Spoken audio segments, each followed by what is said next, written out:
जो एक ऐसी वीडियो है कि अगर आप कभी पेपर है 2025 में और कुछ ढूंढ रहे हो कि भैया हमको मिल जाए कुछ ऐसी चीज जो कि साइंस में हम अच्छे नंबर लेकर आ सके। अच्छे का मतलब देखो, मैं पहले ही वादा कर रहा हूं कि ये जो 25 क्वेश्चन है इनसे आप सभी 90 से 95% क्या है नहीं ला सकते। अब कोई कहोगे भैया ये कैसे आप बात करो कि हम इतने परसेंट नहीं ला सकते, क्यों मैं ऐसा बोल रहा हूँ? देखो, क्योंकि ये 25 प्रश्न है। अब ऐसा नहीं है कि आप पूरे सिर्फ 25 प्रश्न को पढ़कर पूरी किताब नहीं पढ़ोगे, क्योंकि अगर ऐसा होता तो जो टॉपर बच्चे होते हैं वो सिर्फ ये 25 प्रश्न पढ़ते और पूरे बोर्ड में टॉप कर जाते, लेकिन ऐसा होता नहीं है। वो लोग पढ़ते हैं 5 महीने, 7 महीने, 8 महीने पूरी बुक को। लेकिन अब बात यह है कि इस 25 क्वेश्चन से आप कितने नंबर पा सकते हो। तो देखो, इन 25 क्वेश्चन से अगर मेरी मानो तो आप करीबन 70% स्कोर कर सकते हो। अगर आप पूछे कि हाँ 70 से 75% स्कोर आप इन 25 क्वेश्चन को पढ़ के करना चाहते हो, तब इस वीडियो को देखना, अच्छे से देखना, अच्छे से समझना कि हाँ कौन कौन से मैं क्वेश्चन बता रहा हूं। और एक चीज ध्यान रखना, इस वीडियो में तो मैं ये क्वेश्चन ही बताऊंगा, 2025 बोर्ड एग्जाम में आने वाले क्वेश्चन बताऊंगा। लेकिन अब कहोगे भैया लेकिन क्या? लेकिन देखो, अगर आप इस वीडियो पर 5000 लाइक का टारगेट कंप्लीट करते हो, और मुझे पता है देखो 5000 व्यू तो बड़े आसानी से आ जाते हैं, 5000 बच्चे तो बड़े आसानी से आ जाते हैं, लेकिन 5000 लाइक करना है। तो जितने भी बच्चे हो सभी बच्चे अगर एक एक लाइक करेंगे, आपको बस अपना एक लाइक करना है, तो 5000 का लाइक टारगेट मुश्किल से एक दिन में कंप्लीट हो जाएगा। अब जैसे ही आप लोग वीडियो को लाइक करोगे, ठीक है, लाइक करने के बाद कमेंट में जाकर लिख देना है सॉल्यूशन। क्या लिखोगे? सॉल्यूशन। सो दैट मुझे पता लग जाएगा कि आपने वीडियो को लाइक किया है और आपने सॉल्यूशन लिया है, लिखा है। अब इसका मतलब क्या होगा? इसका मतलब मैं समझूंगा कि आपको इन क्वेश्चन का सॉल्यूशन चाहिए। अब अगर आपको इन क्वेश्चन का सॉल्यूशन चाहिए तो मैं इस क्वेश्चन को तो सॉल्व करवा ही रहा हूं ना, क्या दिक्कत है? अगर 5000 लाइक जैसे ही कंप्लीट होगा, इसका सॉल्यूशन मैं अपलोड कर दूंगा।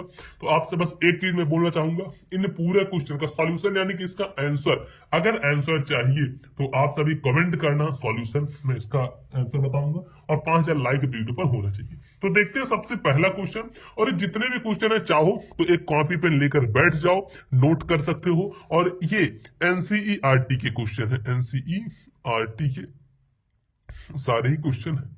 सबसे पहला जो क्वेश्चन है वो है कि प्रकाश के अपवर्तन का नियम लिखिए। क्या क्वेश्चन है? प्रकाश के अपवर्तन।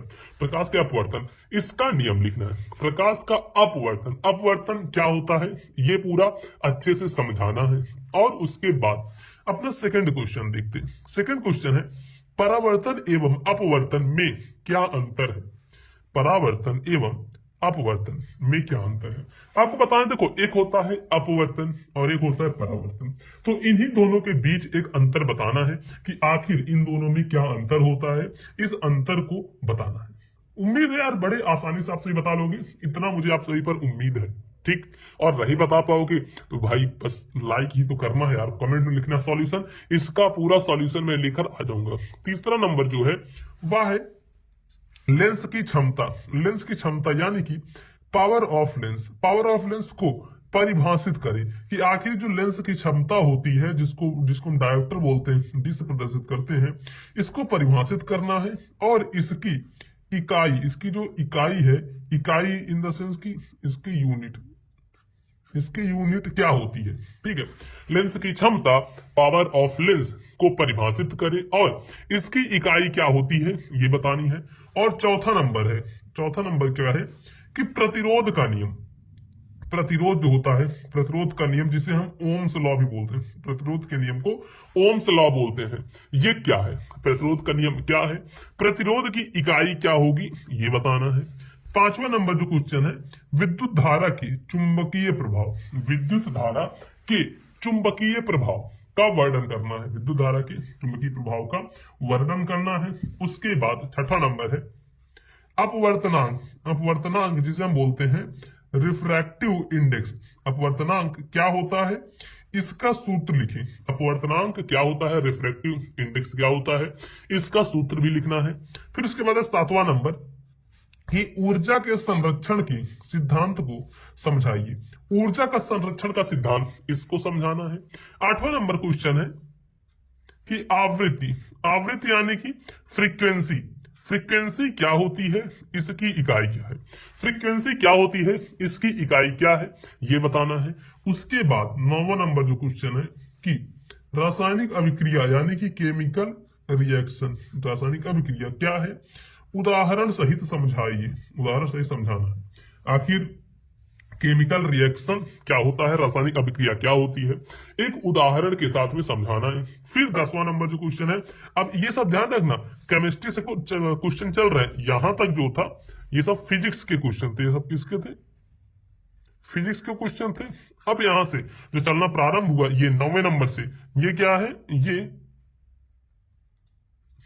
केमिस्ट्री के क्वेश्चन है। ठीक, इसके बाद 10 नंबर जो है अम्ल, क्षार एवं लवण में अंतर बताइए। इसमें अंतर बताना है, अम्ल, क्षार एवं लवण में अंतर बताना है। उसके बाद 11 नंबर है जो कि न्यूट्रलाइजेशन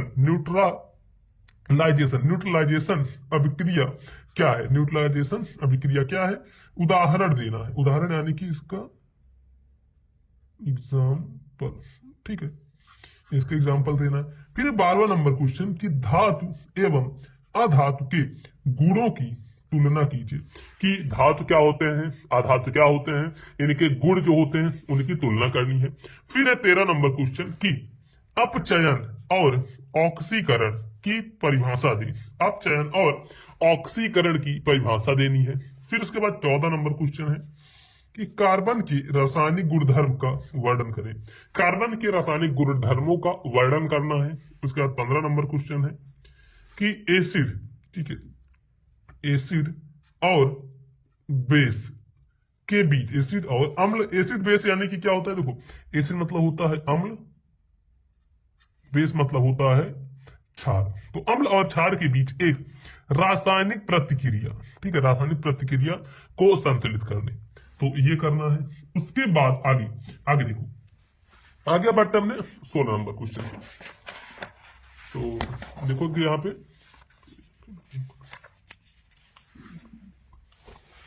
ये देखो 16 नंबर जो क्वेश्चन है कि डीएनए की संरचना का वर्णन कीजिए। ये जो डीएनए की संरचना होती है उसका वर्णन करना है। फिर 17 नंबर क्वेश्चन आता है पादपों में प्रकाश संश्लेषण प्रक्रिया को समझाइए।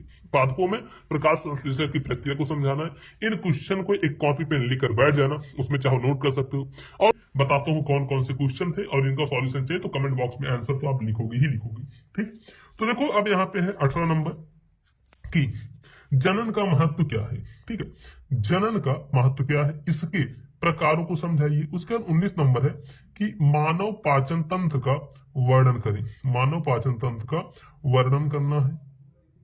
उसके बाद 20 नंबर है अनुवांशिकी, जिसे हम जेनेटिक्स बोलते हैं। जेनेटिक्स बोलते हैं क्या है, मेंडल के नियमों को समझाना है। फिर 21 नंबर कि मानव हृदय की संरचना और कार्य का वर्णन करें। मानव हृदय की संरचना और कार्य का वर्णन करना है। 22 नंबर है जैव विविधता, जिसे हम बोलते हैं बायोडाइवर्सिटी का क्या महत्व है, जैव विविधता का क्या महत्व है।